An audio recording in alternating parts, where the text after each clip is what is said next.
Real Authority. I think he's seen the same reports that we've seen. Have you heard of anything yet in Atlanta? What are you expecting this weekend?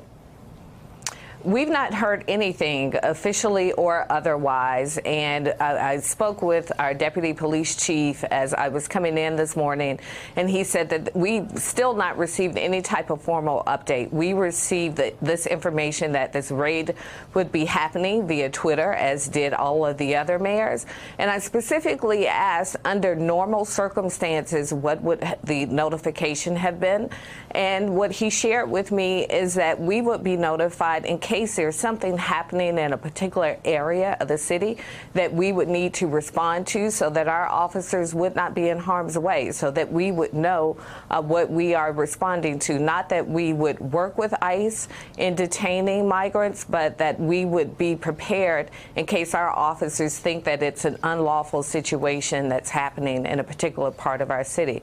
So there's been no coordination, and as of now, our public safety personnel potentially can be put in harm's way because we aren't working together just for information purposes. You're not working together. I remember you signing an executive order early on in your tenure saying that the city jail there in Atlanta was no longer going to house those who were detained by ICE. Help us understand this tension that's emerging. We were talking a little bit about it in the last hour. That is, you've got the federal government mandating something, making an order, putting into place a policy like this one, and you've got municipalities, you've got cities pushing back on it. How worried are you about the political advantage that's going to give to this president? A city like you pushing back on a federal government's directive? Oh, my concern really is for the safety of our communities and how we treat people who call Atlanta home each and every day. And when we have big events like the Super Bowl and other events where there will be lots of people and the public will be impacted, we have coordination. That's what happens when you have responsible people in charge. And so my challenges are not with the men and women on the ground as much as it is with the President of the United States, who has no problems using our families and our children as political pawns. It's frustrating, and I think no matter what your party affiliation is or what your hopes are for the 2020 election, you should be concerned because this is impacting our communities.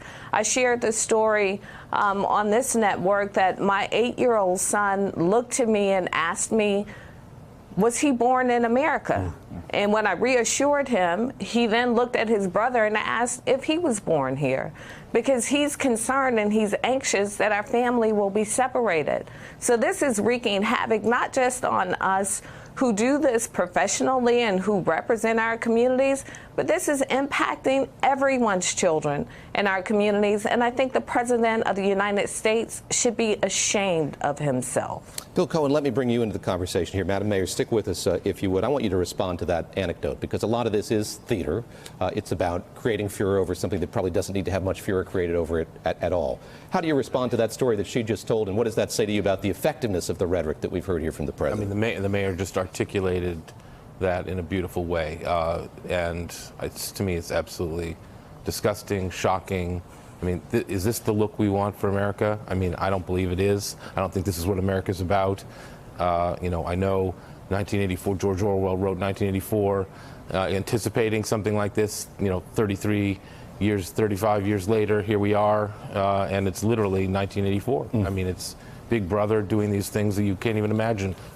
What about the Statue of Liberty? What about welcoming people to our shores? I mean, it's disgusting. I don't think there's anything more I can add to what the beautiful way the mayor described it. Joyce Vance, we have seen a lot of these cities put out legal guidance reminding folks of their rights, how they should respond if there's a knock on their door.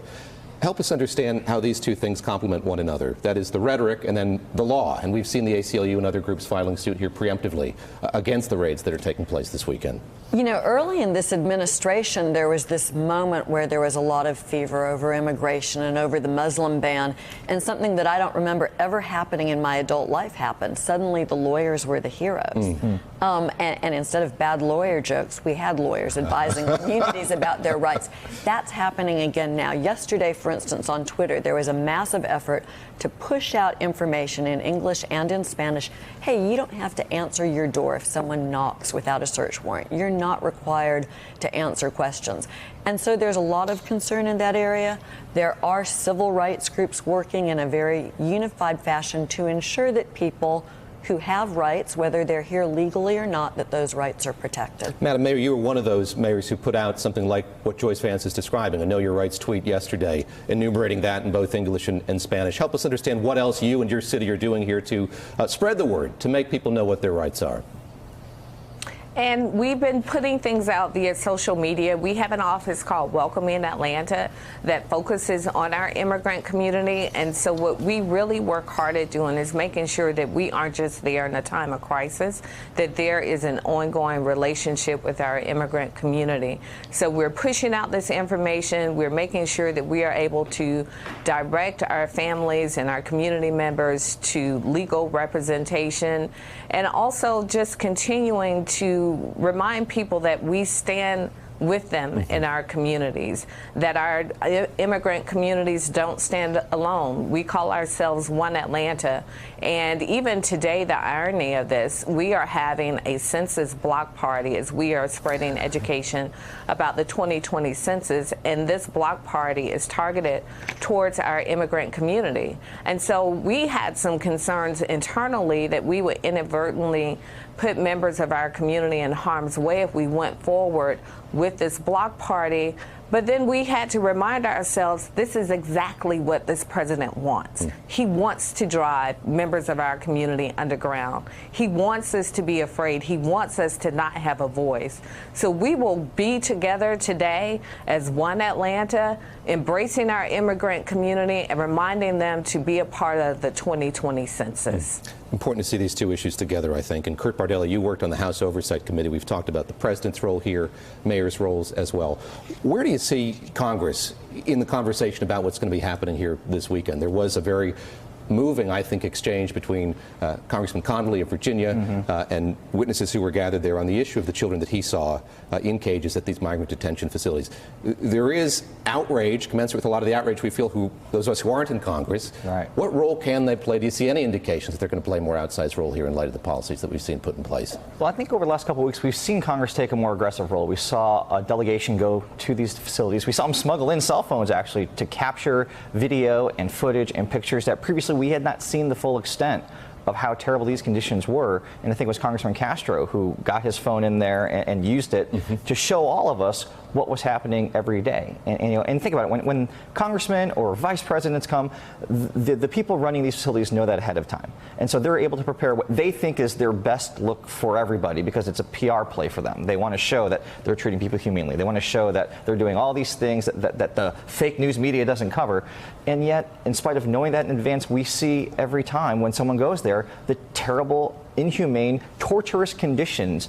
And I think Congress is now taking a more assertive front in trying to expose that, having the Oversight Committee hearing that they had the other day where Mr. Connolly spoke about it, and using their platform to keep our focus and our attention on this issue. It's so easy in this day and age to lose sight of what's going on. We got the presidential campaign. We got 22 Democrats are running. We have whatever President Trump decides to tweet about on any given day. People in Washington, New York like to focus on the internal baseball politics of the House Democratic Caucus. Congress needs to keep using their microphone and their platform to keep our focus because this is really important. And every day in this country, in 2019, we have children who are being torn away from their parents. We have children who are dying in the United States government custody. We are literally subjecting people, human beings on American soil, to torturous conditions. This is one of the most outrageous black stains on our country ever. Bill Cohen, I keep going back to this column that Michelle Goldberg wrote. She keeps touching on this theme of fatigue in the wake of what the president has put in place. There's the border policy, there's foreign policy, there are the trips that he takes. It compounds, and he seems acutely aware of that. How do you, I'm just curious, combat that? How do we combat that in light of this? We're talking about this because these raids were teased by the president. He's very effective at doing that. Look, he's not fatigued, right? He doesn't seem to ever lose energy for this kind of insanity, so therefore we can't either. And so that's the way I look at it. Yes, it's mind-boggling. I never would have believed that a quarter of the stuff that's been happening since June 2015 when he came down that damn escalator is still happening today.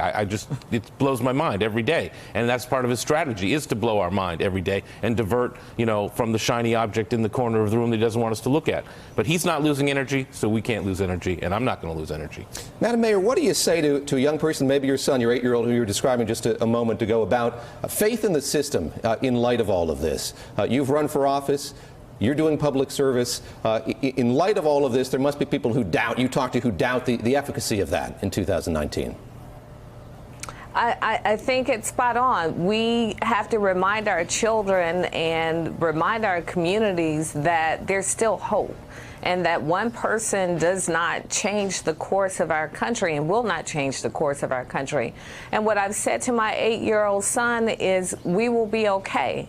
And it was great for me to be able to give him a hug and offer those reassurances. And it breaks my heart to know that there are parents who can't hug their children and reassure them in the same way. And I just ask that people remember that these are human beings. This is not about politics. This is about parents. This is about children. And when I explain to my children and I see the anxiety that they have just from merely my having the news on in the room with them, I remind them that we will be okay and that he will not be president for very long. Keisha Lance Bottoms, the mayor of Atlanta, thank you very much for the time on this Sunday morning. I appreciate it. Hey there, I'm Chris Hayes from MSNBC. Thanks for watching MSNBC on YouTube. If you want to keep up to date with the videos we're putting out, you can click subscribe just below me or click over on this list to see lots of other great videos.